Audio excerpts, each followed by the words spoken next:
Fugazi was the first time I heard Fugazi was likely on a mixtape that I got from an older friend at a summer camp.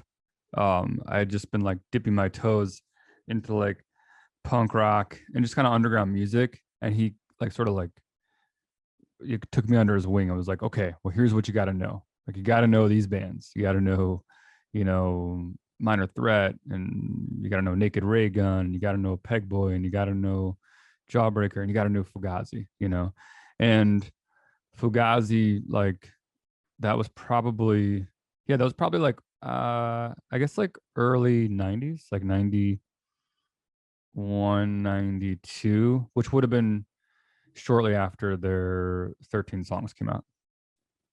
What was great too is that like I came into Fugazi in like the early 90s. And so at that point, Minor Threat had already come and gone, you know, when I was probably a toddler. And so I wasn't like wrapped up in any of the baggage of like Fugazi being like a post Minor Threat project, you know, which I think like was controversial to the like the DC scene at that time.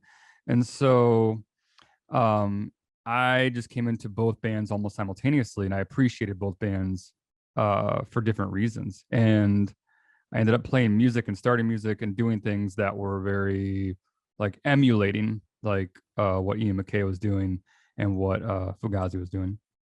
In fact, my first band, you know, we've been learning Minor Threat covers, and we learned enough of them where people found out that we knew as many as we knew, you know, and so we actually got asked to play just a few shows. And I say shows, they were like basement parties. We got asked to play those shows as just simply a Minor Threat cover band.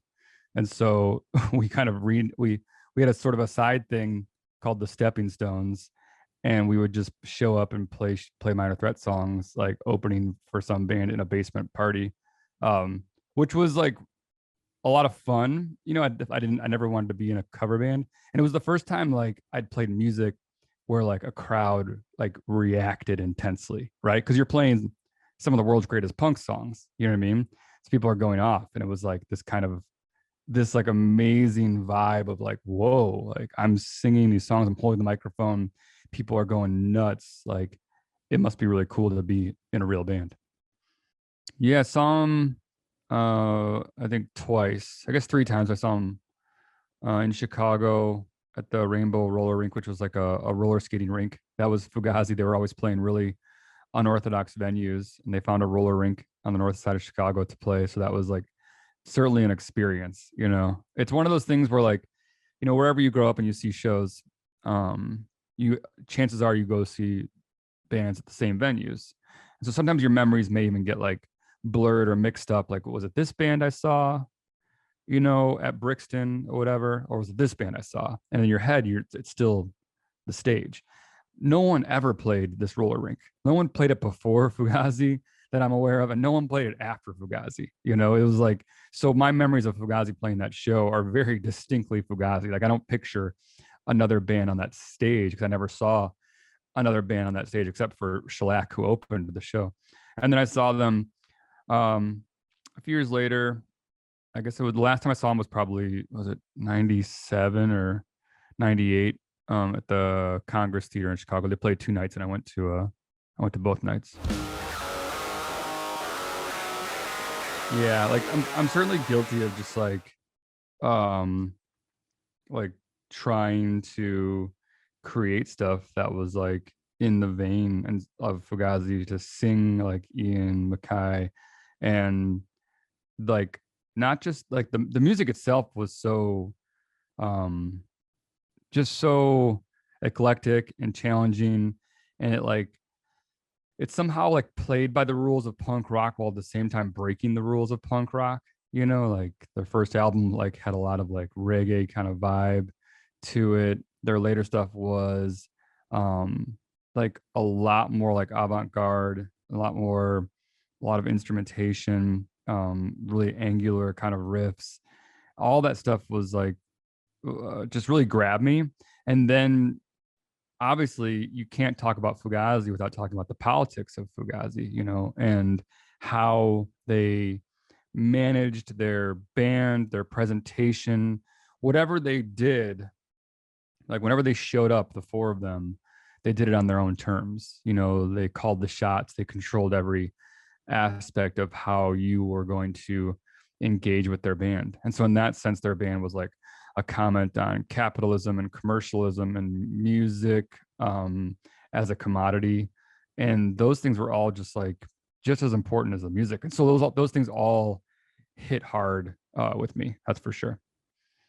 Yeah, it made me think a lot about like decisions that Fugazi had to make along their career and how whether they agonize over them or not, like how they eventually reached me as a fan and how it affected me and how it still affects me and how I'm able to sort of view the band. You know what I mean? And I think that those decisions, I'm sure at their point when they came to that crossroads, they probably maybe even seemed insignificant. You know, should it be a $5 show? Should it be a $10 show? You know, I'm sure somebody in the room said, "Who cares?" You know, and all those little decisions make up the DNA of who Fugazi is. And so it makes me think about like our band too. And sometimes it's like, well, I feel strongly about this, but you know, does it really matter? Shouldn't we just let this slide? And it's like, well, you know, no, like this is who we are as a band, and um, this is how fans see us and trust us. And it's also about kind of like your legacy. You know, Fugazi is a band that is no longer with us, you know what I mean, or on an indefinite hiatus, whatever, however they've put it. Um, and so the legacy in some ways is, you know, outlasting their actual existence as a band. So it's something I think about in terms of Rise Against for sure. Yeah, I was lucky enough to meet Ian. We were on tour with Bad Religion and Brian Baker, who was, you know, friends with Ian, played a Minor Threat. We rolled through DC, and you know, Brian's like, let's go say hi to Ian. And we were like, you know, obviously trying to hide our excitement at that. And so he took us over to the Discord house and we spent an afternoon just hanging out. And it was like, I mean, honestly, one of the coolest days of my life. You know, it was, I think at that point I could have been just like, all right, I'm good now. You can just stick a pin in it. This was awesome. It was great to meet him, to hear some stories about the band, but to be in the Discord house, you know, like it was all kind of very full circle. He was a super nice guy. And yes, like that stuff is the stuff that makes like that blows my mind when I think about like Rise Against and my own trajectory and everything when it comes full circle to like one of the guys who inspire me to do what I do, and then to like meet that person who's like larger than life in my head, you know. And at the same time, like what makes I think Ian so great too is that he is larger than life, and there are people that put him on a pedestal or want to follow in his footsteps. And but he's also the guy saying, "Don't put me on a pedestal. Don't follow in my footsteps. I'm not larger than life. Uh, make your own thing. Create your own thing. Don't just soak up nostalgia. Instead, like carve a path forward."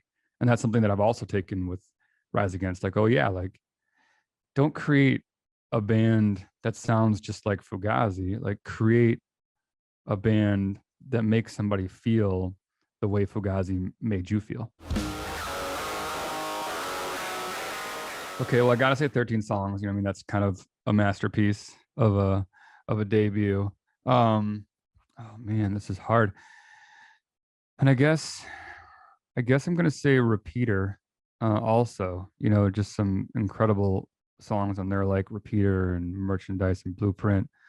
And then when you get into the later years, I didn't love the production on Steady Diet, even though some great songs on there. I would have to say I'd have to go over to Red Medicine. That was the next thing with like, you know, Bed for the Scraping and Do You Like Me? Like those songs, like the yeah, that song, that record I keep coming back to. Those later records, you know, they seem like they came like really um really quickly. And sometimes I feel like I'm still engaging with that music and finding new reasons to love it. It's like a patina.